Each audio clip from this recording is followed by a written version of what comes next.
नमस्कार, न्यूज 69 में आपका स्वागत है। मैं हूं आपकी सदंकिता। चलिए बढ़ते हैं खबर की ओर। ईरान के सुप्रीम लीडर अली खामेनेई की मौत के बाद ईरान में लोग सड़कों पर उतरे हैं और ईरान ने अपना नया कमांडर इन चीफ नियुक्त किया।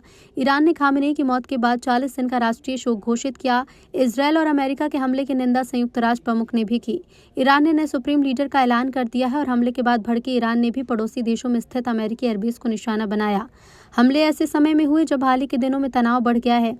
अमेरिकी युद्धपोत क्षेत्र में तैनात किए जा चुके थे और ट्रंप ने कहा था कि वो ईरान के न्यूक्लियर प्रोग्राम को सीमित करने के लिए समझौता चाहते थे। ये उस समय हो रहा है जब देश के भीतर हालात चुनौतीपूर्ण और राष्ट्रव्यापी विरोध प्रदर्शन के बाद सरकार के खिलाफ असंतोष बढ़ रहा है। संयुक्त राष्ट्र प्रमुख एंटोनियो गुतारेस ने ईरान पर अमेरिकी इजरायल के हवाई हमले की शनिवार को निंदा की और क्षेत्र और पूरी दुनिया को संकट से निकालने के लिए तत्काल बातचीत शुरू करने की अपील की। संयुक्त राष्ट्र सुरक्षा परिषद के महासचिव एंटोनियो गुतारेस ने आपातकालीन बैठक में कहा कि स्थिति को बिगाड़ने से रोकने के लिए हर संभव कोशिश की जानी चाहिए। उन्होंने चेतावनी दी और कहा कि वरना व्यापक संघर्ष होने की आशंका है। इससे नागरिकों और क्षेत्रीय स्थिरता के लिहाज से गंभीर परिणाम हो सकते हैं। ईरान पर हमले का भारत में विरोध शुरू हो गया है। खामेनेई की मौत के बाद जम्मू कश्मीर में विरोध हुआ। लोगों ने अमेरिका इजरायल के खिलाफ नारेबाजी की। देखिए, जो खबर आ रही थी खामेनेई साहब के हवाले से जो खबर आई है वो खबर सही है और एक अजीम लीडर को आज हम लोगों ने खो दिया है। और ये कोई पहला मौका नहीं है जब हमने किसी लीडर को खोया हो, मगर हाँ, हम दुनिया वालों से इतना जरूर कहना चाहेंगे कि इस अजीम लीडर की मौत हम भूले नहीं है और ये बात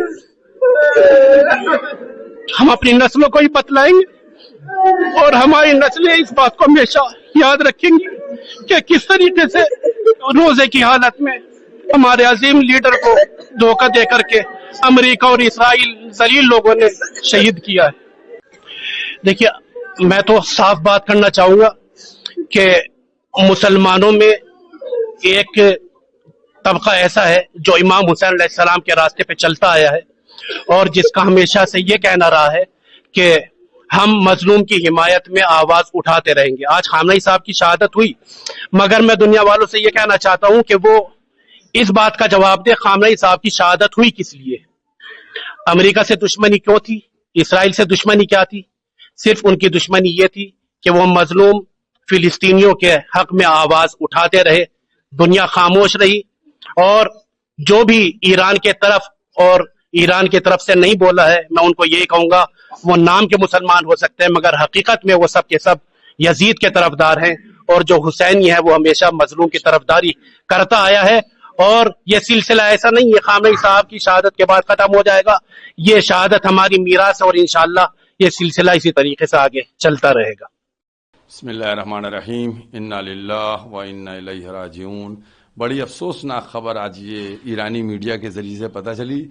देखिए, जो इजराइल ने और अमेरिका ने कल हमला किया था वही हमला आतंकवादी हमला कह जाता है, दहशतगर्दी कही जाती है कि खाड़ी में पूरी खाड़ी को आज जंग में डाल दिया है और पूरी खाड़ी में जो हालात हैं वो आप सब लोग देख ही रहे हैं। मैं ये समझता हूं कि दुनिया को ये समझ लेना चाहिए कि अमेरिका और इजराइल किस तरीके से पूरी दुनिया में खूंरेजी, नफरत और दहशतगर्दी फैला रहे हैं। आगाए खामेनेई की जो शहादत की बात है, मैं समझता हूं वो किसी एक मुल्क के लीडर नहीं थे, बल्कि वो हर मजलूम के लीडर थे, हर मुसलमान के लीडर थे, हर इंसान के लीडर थे। उन्होंने हमेशा मजलूमों की हिमायत में आवाज को बुलंद किया है। आज जिस तरीके से आगाए खामेनेई को शहीद किया गया, बहुत अफसोसनाक खबर है, बहुत अफसोसनाक मरहला है। मैं समझता हूं कि ईरानी कौम जो एक गयूर कौम है, उसका वो महबूब लीडर जिसको आज शहीद कर दिया गया है, वो जो ना करे कम है। क्योंकि जिस तरीके से कल से हमले पूरे मिडिल ईस्ट में किए जा रहे हैं, मैं समझता हूं उनका वो लीडर अब उनके दरमियान नहीं रहा है, उनको वो रोकने वाला नहीं रहा है। अब जो जंग हो रही है वो किस मरहले में पहुंचेगी किसी को नहीं मालूम है, लेकिन इतना मुझे यकीन है कि जीत इंशाअल्लाह ईरान की होगी, कामयाब इंशाअल्लाह ईरान होगा। बहरहाल कि जो आगाए खामेनेई की रेलत है पूरी दुनिया के मुसलमानों के लिए और मजलूमों के लिए एक गम और एक सदमा है। फिलहाल इस खबर में इतना ही। आप बने रहिए News 69 के साथ। नमस्कार।